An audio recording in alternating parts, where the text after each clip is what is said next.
Gelme. Kaç, arkama geç. Bana dokunma. Dokunursan sallanırım. Dokunma bana. Çok güzel oldu. Şimdi geç bu tarafa. Arkama geç.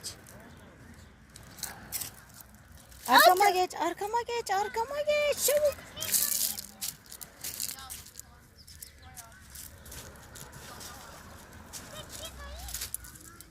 Çok güzel oldu bak. Ay. Koluma değme. Koluma değdiğin zaman bu kadar güzel olmuyordu ha.